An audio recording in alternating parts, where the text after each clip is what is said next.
Folks, we continue our series this morning called Difficult People. Anybody know anybody? Anybody fancy you all this week?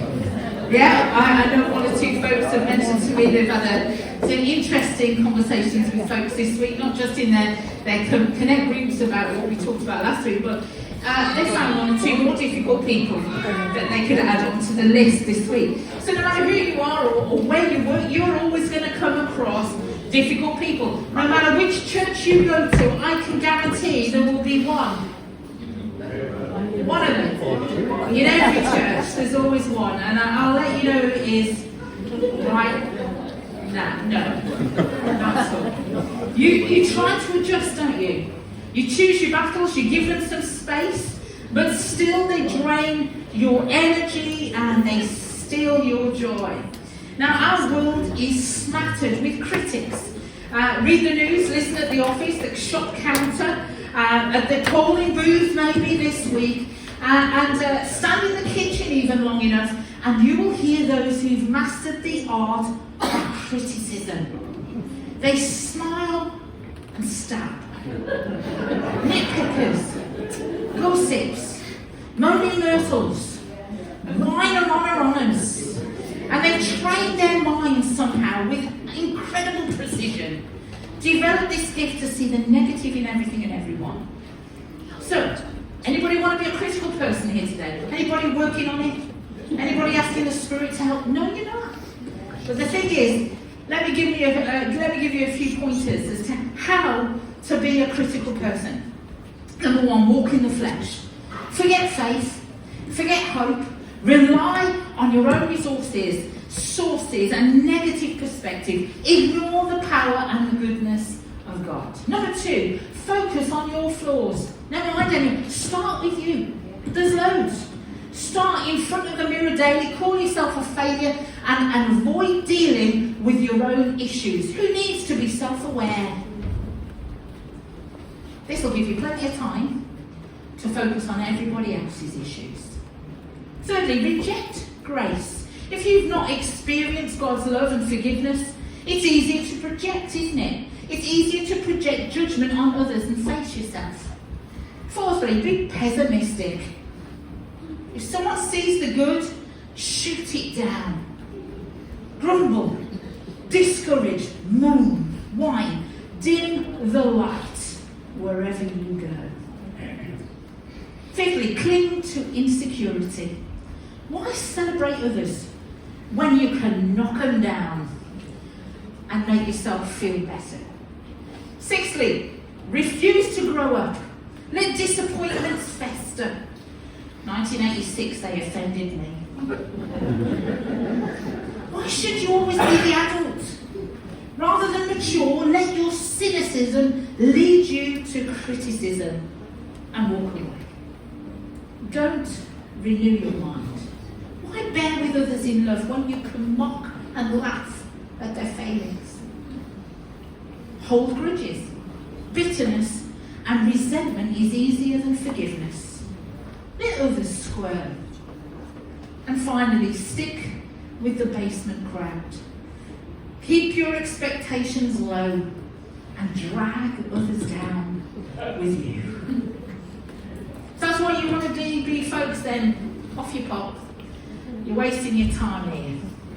You see, it sounds quite comical, doesn't it, really, when you read it off like that. But you know, reality is, and serious as it is, these are traps that I fall into quite regularly. I have my moments, do you? At any time of day, I can fall into that trap. Before we even talk about dealing with critical people, let's do a quick self-awareness check, shall we? Let's ask ourselves a couple of hard questions. Ask someone you trust to give you a loving, honest opinion. And don't get offended. Let them say what they feel and think, and then you need to go and work on it. Don't, well, yeah, but I don't know, I don't do that. We don't need another argument, do we? If you're going to ask, be ready for the answer. Pray about it. Do something positive with it. Ask yourself, am I that critical person she's talking about up front? Am I slipping into these behaviours and feeding this critical spirit? Am I blaming others? Am I blaming the age? Because we can all blame our age. I've blamed my age a lot in the last few years, I'll tell you this much. For how I have become, I could blame absolutely anything anybody. I have forgotten sometimes how much grace God has given me and how much he asks me, in fact requires of me, to offer and extend that same measure of grace. Jeremiah 17:9 and 10 reminds us that God truly knows our motives. Sometimes we don't get it across very well, do we? Sometimes people are just naturally going to say the no matter what you say. But sometimes we need to realise that God truly knows our motives. Psalm 139, as James read just a moment ago, search her, Lord. Search her. Search him over there. Search them. No. Search me. Search me, God. See if there is anything that offends you in me. If we want to examine our hearts, folks, how are we going to help to example the Christian faith and its transformation? How can we help others to grow? You see, God calls you and me to encourage. He calls us to pray. He calls us to build up, not to tear down. Ephesians 4:32 urges us to be kind and compassionate to each other, just as in Christ God forgave you. He's kind to you. He's gracious to you. Galatians 5:16 reminds us that it's best not to walk to the default, not to walk to our own rhythm or our own flesh and sinful nature, but to walk in his steps, in step with the Spirit, to be in step with him and in control, and controlled by him. Do you know, as an assistant pastor many, many years ago, I said to Phil Cantrell, James's dad, James's dad, rather, let me help you, Phil, on the farm. He must have thought, oh, flipping out. It's just going to get in my way. I said, let me come and just experience day-to-day life for you on the farm. And he sat me in his tractor with a load of cow milk on the back, pointed to a field and said, just press this and drive up and down this field. So I did. But I forgot to close the back window of the tractor. And I'll just put it this way, I wore the consequences for a while. I became a literal muck spreader that day. Negative people are muck spreaders. You see, that's not who or what I want to be, folks. You see, anyone can spread muck. I learned it that day.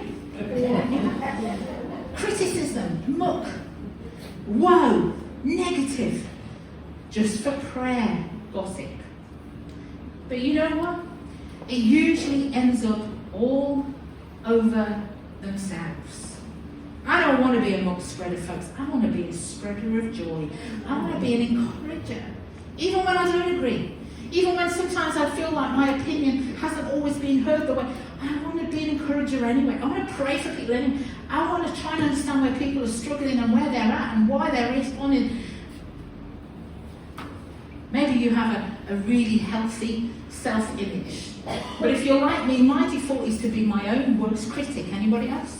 I can criticise myself quite well, thank you very much. I've mastered that one. I can tear myself down perfectly well without anybody's help. I don't need other people to do it for me. What I need is is help to bring some solution. More often, I know what the problem is, but God says that one of the ways that I cure and conquer that critical spirit in myself and of others is by cultivating this healthy self-image based on who He says I am. I am made in His image. Wow. Speechless on that. Called, forgiven, loved as His child. 1 Corinthians 5:15-10 says, I am what I am by the grace of God, and not by my works, that we are called to work for His kingdom as a team, not alone, but as a family in unity. It's always easier sometimes to do it yourself, isn't it?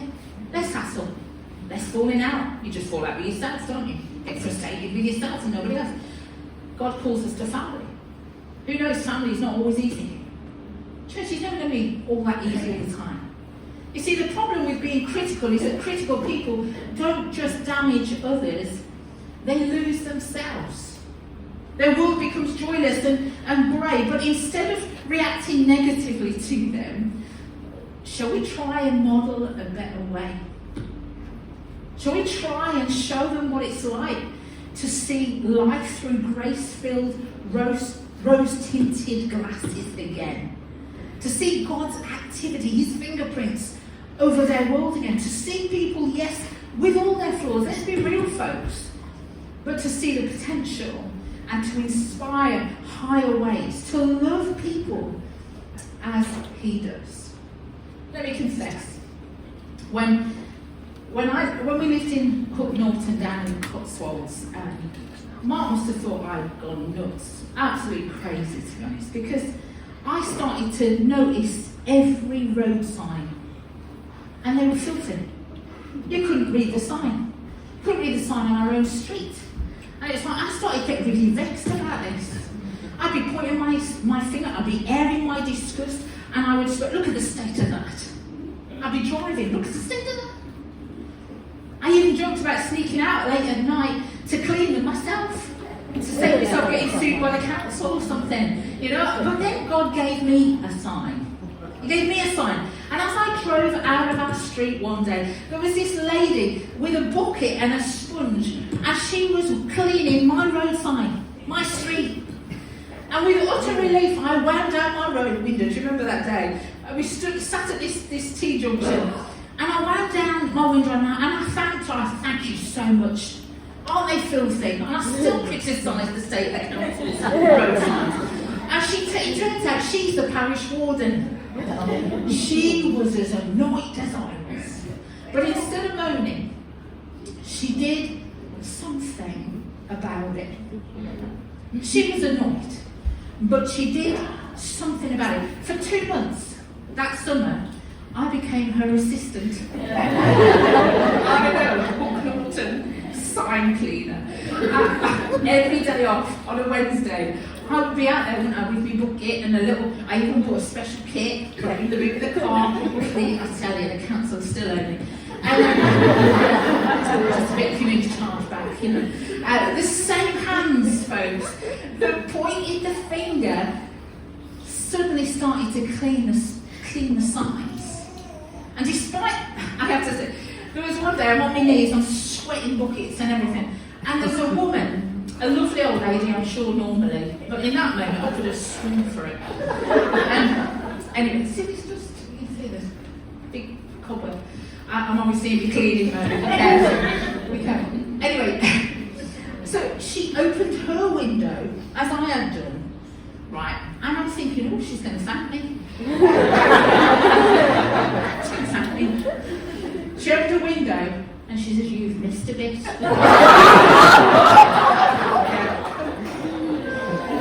missed a bit. She thought I was doing community service. We paid back to the community. Honestly, what a lovely posh villager.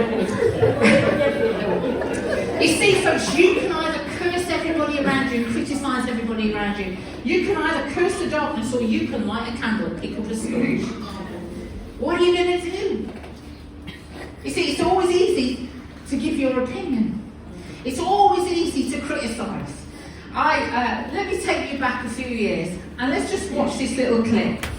Match of the day. Let's have a look. Good luck for Cantona, but Kanchelskis makes something of it. Here is Cantona! Simply the best. Well, that goal by Cantona, clearly the turning point in the match, but what did our experts think? Only me? He didn't want to let the ball in the goalkeeper. He wanted to save it so it wouldn't be a goal. He doesn't want to be there where he is. He wants to be there where the ball is. Then he can stop it going past. Jimmy Hill? Well, I agree with don't. I mean, he certainly doesn't want to let the ball go into the back of the net because that way, as any professional goalkeeper should know, a goal is scored And he didn't want to do that. He didn't want to do that? And furthermore, taking the game as a whole, Wimbledon certainly made a very basic football error by allowing Manchester United to score more goals than they did, because that meant that they lost the game. And as a man of your experience will know, Des, They didn't want to do that? they didn't want to do that. They didn't want to do that? Indeed, they should have ensured that they scored more goals than they let in, thereby winning the game and not losing it, because losing games in football is not something they wanted to do. Winning, yes. Losing, you don't want to do that.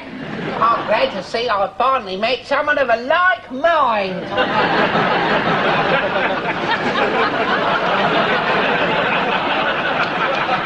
Good old Des Lynam and Jimmy, that's taking you back a bit, isn't it? But you know, there's always a pundit, isn't there? There's always somebody on Match of the Day who'll tell the players how they should have played the day before. And maybe you're the same. When you're watching the telly or watching, my dad don't watch England anymore because he gets all too het up and thinks he could play better and he's 82. There's always a crowd, isn't there? Criticising the 22 players on the pitch, running around, doing the best, doing all the work. They showed up to training for weeks on end, slogging their guts out. And there's always somebody saying, you didn't want to do it that way. You should have done it this way. Maybe you are often that person. You see, as soon as you try to do something new or change something, even for the better, you know what it's like in your own family. You know, the chances are criticism will come. We've been naive to think that even the tiles we've chosen for the toilets, some of you ain't going to like that, and they'll say, you'll be thinking, they didn't want to do that. So what? You see, you'll know I love standing at the door and saying ta-ra and hello, and partly because I don't want to pray for Mrs. So-and-so's bunions every week down the front. Not that that happens here, of course. But you know, I love standing at the door after the services in particular. I'm not there fishing for compliments. Lovely sermon, Pastor. That's what I'm listening for. No, not at all. Nice jeans. No, not at all. No, I genuinely want to connect, albeit briefly, with as many of you as possible and see how you do. But you know, over the years, it's in the church foyer, in front of the guests, that critics tend to pounce. Have you noticed that? Maybe you've got a business, maybe you understand that concept with families coming into the reception of the school or doctor's appointments and reception, and the receptionists, they are quite something at doctors, aren't they? You put your toughest women on the front line, you so do. Because that's when the issues arise, that's when critics tend to pounce. When as leaders, you get polled by critical people in front of everybody. We don't do that here. You see, you'll know, I'm sure, that that's not the way to deal with it. The Bible says, chat about it one-to-one. Go and have a coffee. Come on in and have a brew. Let's chat about it. It doesn't say do it in front of 20 people who just want to come and worship Jesus this morning, or have just come from I don't know where and what kind of week, and they just don't need to hear that. See, on the other hand, one man used to take it to an extreme. He used to smile at me at the door every single Sunday, and he'd kiss my cheek publicly at the door. Lovely man. And then he'd slate me behind my back to his house room. And then he'd send harsh emails all week about the pettiest of things. I wanted to preach it from the rafters, I really did. You see that fella there? Hypocrite, we'll talk about that next week. He'd send harsh emails all week, kiss me on the cheek on a Sunday. Pettiest of things. All the pettiest of things. And when he didn't get his way, you know what then he would do? He'd ignore me and I wouldn't get my kiss for weeks. On that door, folks. On the inside, I wanted to send some of those lovely folks packing. I was going to say to the Baptists, or the Methodists, or any other church that had had them. So go and give another church a hard time. Go and give another lovely bunch of people a hard time. But on the outside, I'd smile. I'd reciprocate. While they ranted and moaned. And I'd try and I'd stay calm, and I'd say things like, I'm really sorry you felt that way. Have you tried sitting in a different seat? In that church we had our auditorium was like, the stage was at the corner, and it went out like a big fan. And if you know music and if you know sound, the waves kind of come from here and it hits the walls. And so if you sit close to the walls, you get a really poor sound. And I tried to explain that to him. Well, now, if you try sitting in a different seat, you're too cold, too hot. If you try sitting in a different seat, what part of the service did speak to you today then? If you didn't like that bit. Surely there was one bit, I don't know what I was thinking on the inside. And then I'd invite him to talk privately later, but you know, people rarely did. They just wanted to go all over you before your dinner. And you know, out of all the brilliant stuff that goes on in church, and all the amazing people that make up church, it was that comment that I took home and let it rob me of my joy. Do you do that? I do that. I'm learning to handle myself better with that. But one negative, critical comment, and I just let that fester. All the rest was fantastic. Everybody else was just so lovely. It's church, isn't it? It's groups, it's people. The Bible says a wise person stays calm when insulted, but let's face it, we all know it's not easy. Angry reactions, whether on the door or in the heat of any moment, don't help. Saying the right thing the wrong way at the wrong time always backfires. We don't always get it right, folks. We've all been there. So here are some biblical steps as to how we can handle criticism. Number one, don't react. Don't react emotionally. You see, before the moment comes, determine now not to lash out or take that and gossip about it. Stay calm. I've waited years to be able to talk about this on stage. They're probably dead now, bless them. But at the time, I wanted to tell the whole church in an email or a letter to put my point of view across. Did you know what he was doing? You see, saying the right thing the wrong way at the wrong time will backfire on you. Stay calm. Don't vent all over social media. People do that, don't they? You know, they put people down, they cast it. Don't block them. Don't cut them off. Don't broadcast your side of the story. Proverbs 12:16 says, stay calm. Talk to God about it. Secondly, ask yourself, what do I need to learn from this? Proverbs 15, if you listen to constructive criticism, you will be at home with the wise. Even if it's poorly delivered sometimes, offer grace. Is there truth in what this person's saying?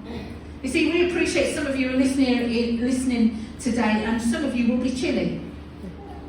And 5 seats down, someone else will be thinking, goodness me, it's hot in here, isn't it?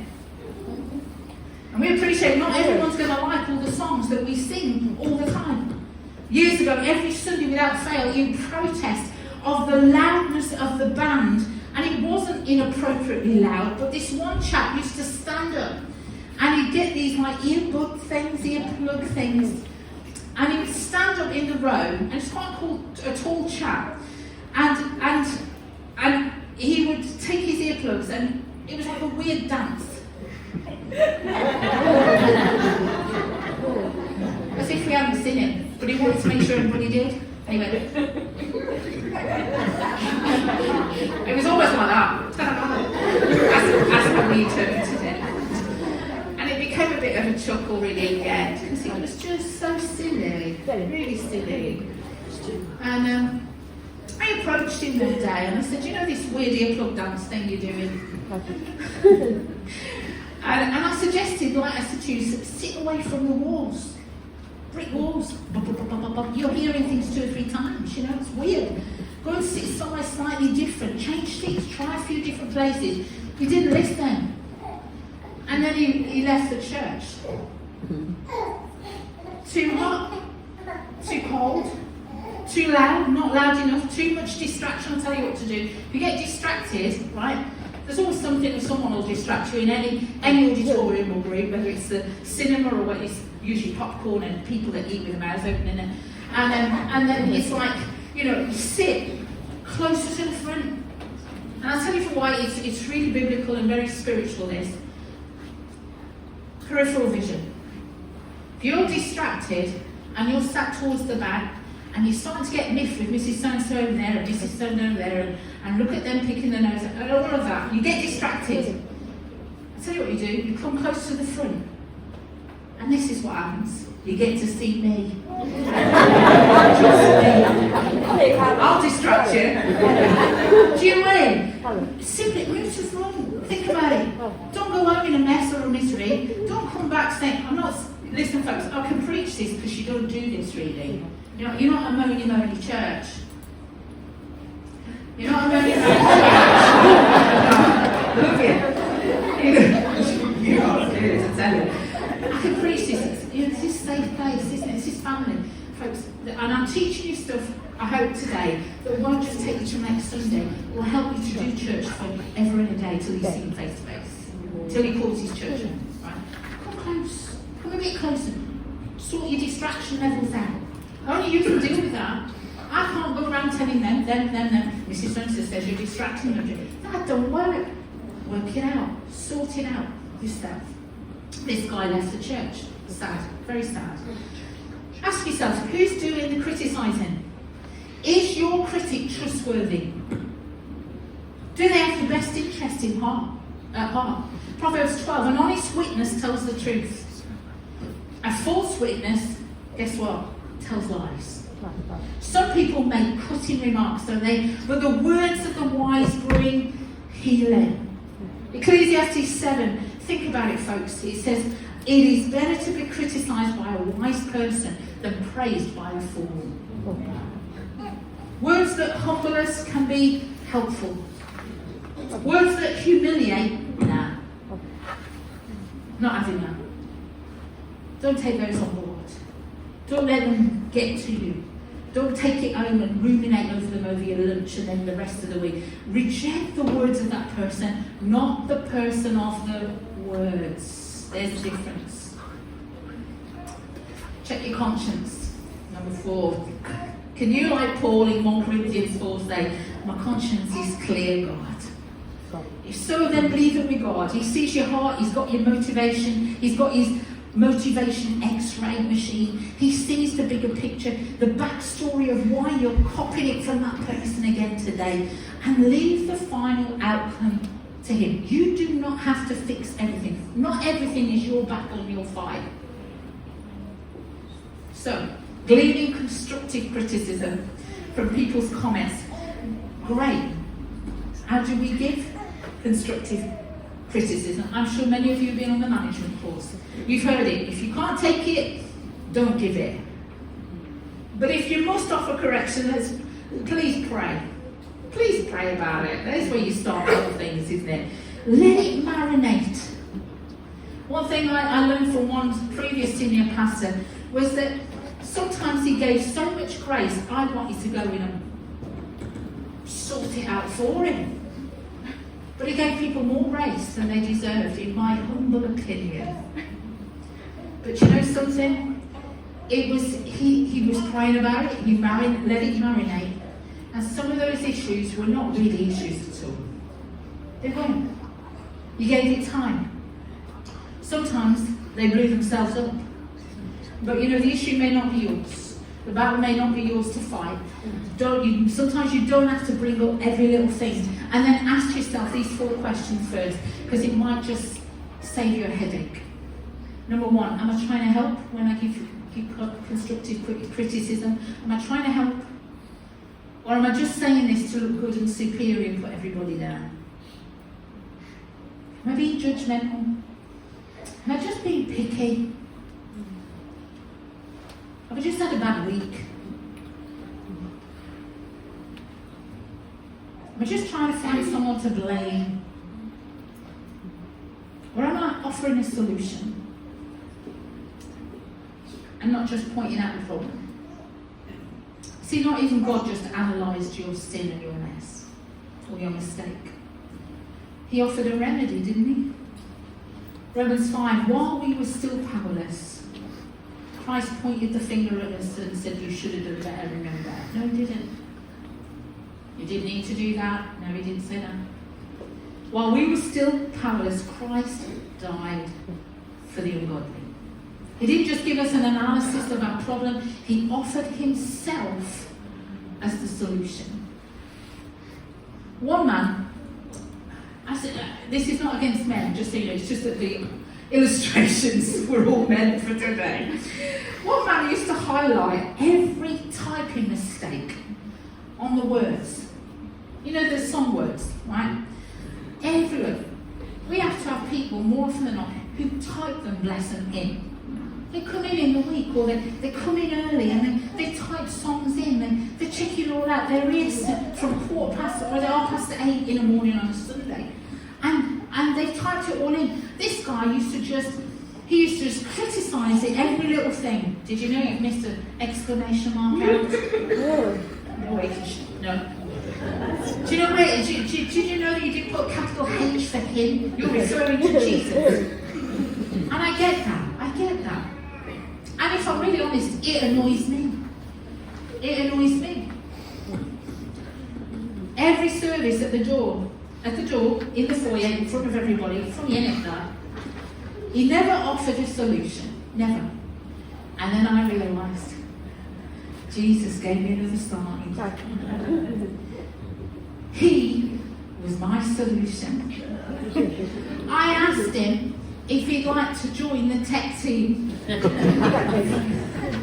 I taught him to do the slides and put all of the words in. And you know, for years, we had no more complaints. Not one. In fact, more often than not, he'd be the first to apologise. I do apologise, I missed a comma out. Really? Flat shift noticing. Problems fixed faster than ever. And finally ask yourself, am I speaking the truth in love? You see, even the best, most sincere ideas or grievances, we've got to wrap it in love and kindness. It's not always worth the conversation, the loss of a friend, or the potential pain. That comma, just forget it, man. Try saying, listen, I care about you, I value you, but can I just offer a suggestion? Not, you didn't want to do that. Can I offer a suggestion? There's different ways, aren't there? Different moments to say it. And then just leave it there. You've offered your suggestion, leave it. Don't mope. Don't leave. Don't give them the silent treatment. Don't wait in the wings, waiting for it all to come crashing down so you can say, I told you so. Don't throw your dummy out if they don't take your advice on board. Be the adult. I had to say that a lot over the last few months. Be the adult. Some of it to myself. Be the adult. Be the parent here. Be the maturer disciple of Jesus in that. Hebrews 10, and with this I'm closing. Let us consider how we can spur each other on towards love and good deeds. Don't avoid fellowship. It says build it. Don't tear people down. Build them. Paraphrasing Ephesians 4, may your words build and not break. May they be good and helpful on every occasion, meeting the needs of others and bringing what? Grace. Bringing grace to all who hear. We're going to worship together. We're going to take a time just to sing, to allow that to marinate. All right? I want you to know that when I preach, I'm not pointing any fingers. I'm not. The Spirit's nudging you, that's not me. And I don't preach on the back of conversations or issues in the church. The guys will tell you, these sermon series have been in the diary for many, many, many months, many, many weeks. Allow the Spirit to speak to you today. I don't have to bash you over the head and tell you to be a better Christian than stop that. You don't want to do that. Allow the Spirit to do that. He's so much more gentle, isn't he? So much more productive. So let's worship. We're going to prepare our hearts to take communion. And then we'll read the verse of Scripture and pray.